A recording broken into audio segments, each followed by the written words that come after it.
Washington کے ایک think tank the United States institute of peace میں منعقدہ اس پینل کے شرکاء نے پاکستان میں سیکیورٹی فورسز کی نگرانی اور اندرونی اور بین الاقوامی پالیسیاں تشکیل دینے میں پاک فوج کے کردار کے موضوع پر تبادلہ خیال کیا۔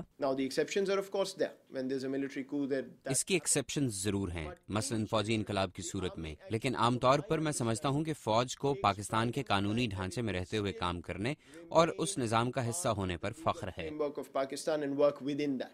United States institute of peace کے سیکیورٹی اور نظم و ضبط سے متعلق سینٹر کے سربراہ رابرٹ پیریٹو کہتے ہیں کہ پاکستان کے سیکیورٹی سیکٹر پر گفتگو اور اس شعبے کی اصلاح پر ماہرین کی رائے حاصل کرنا ایک زیادہ بڑے پروجیکٹ کا حصہ ہے۔ نظم و ضبط کا ایک مسئلہ جو پاکستان ہی نہیں بلکہ بہت سے دوسرے ملکوں میں بھی موجود ہے، وہ یہ ہے کہ سویلین عہدیدار سیکیورٹی کے شعبے کو پوری طرح سمجھتے نہیں، وہ اس شعبے کے بارے میں اتنی معلومات ہی نہیں رکھتے کہ وہ اس کے بارے میں سمجھداری سے بات کر سکیں۔ ان کا کہنا ہے کہ امریکی کانگریس کے بعض نمائندے غیر ملکی اراکین پارلیمنٹ کو اپنے ملک میں فوجی قیادت کے ساتھ روابط قائم کرنے اور فوج کو سول حکومت کے زیر نگرانی لانے کے ضائع عمل پر تربیت دینے کی قابلیت رکھتے ہیں، اور اس پروجیکٹ کے ذریعے USIP یہی معلومات لوگوں تک پہنچانے کی کوشش کر رہی ہے۔ آج کل آپ کو پتہ ہی ہے کہ کانگریس میں بجٹ پہ کافی ڈیبیٹ ہو رہا ہے، اور نہ صرف بجٹ پہ بلکہ افغانستان پالیسی کے اوپر بھی، اور امریکہ اور پاکستان کے تعلقات پچھلے کچھ مہینوں میں زیادہ دوستانہ نہیں تھے۔ ریمنڈ ڈیوس کیس دیکھ لیں، ڈرون اٹیکس دیکھ لیں، اور پھر پاکستان کی فوج کے سربراہ کی جو سٹیٹمنٹ تھی دتا خیل کے اٹیک کے بعد، خاص طور پہ وہ جو ہے امریکہ کو زیادہ پسند نہیں آئی۔ اس لیے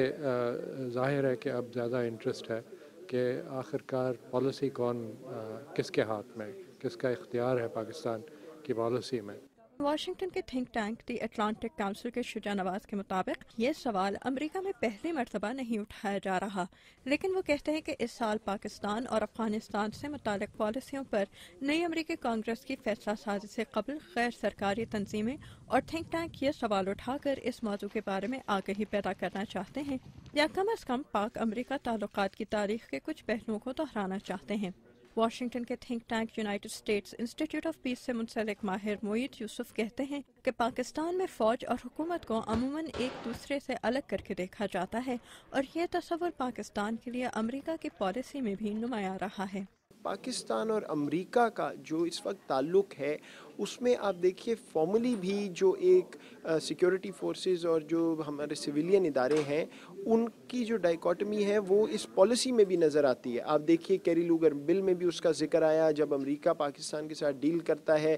تو فوج کے ساتھ کسی اور طرح، سویلینز کے ساتھ کسی اور طرح۔ معید یوسف کہتے ہیں کہ سیکیورٹی کے شعبے میں اصلاح کی گنجائش بھی ہے، اور اس میں بین الاقوامی کمیونٹی کا کردار بھی بہت اہم ہوگا۔ ایک تو ملٹری کو خود سمجھنا ہے کہ آج کی دنیا میں ملٹری کا اختیار ایک درجے سے زیادہ نہیں ہو سکتا، دنیا اس کو قبول نہیں کرے گی، اور نہ ہی یہ پاکستان کے لیے اچھا ہے۔ دوسری طرف جو آپ کے سویلین ادارے ہیں، جو پولیٹیکل سیاسی جماعتیں ہیں، ان کو کریڈیبلٹی بڑھانی ہے اپنی پرفارم کر کے گورننس میں بھی اور سیکیورٹی سیکٹر پالیسیز میں بھی، تاکہ آپ کی جو عوام ہے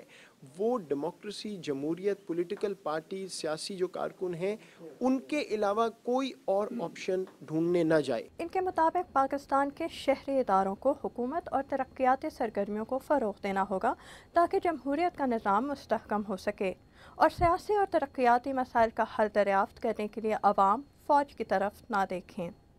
آمنہ خان، اردو VOA، واشنگٹن۔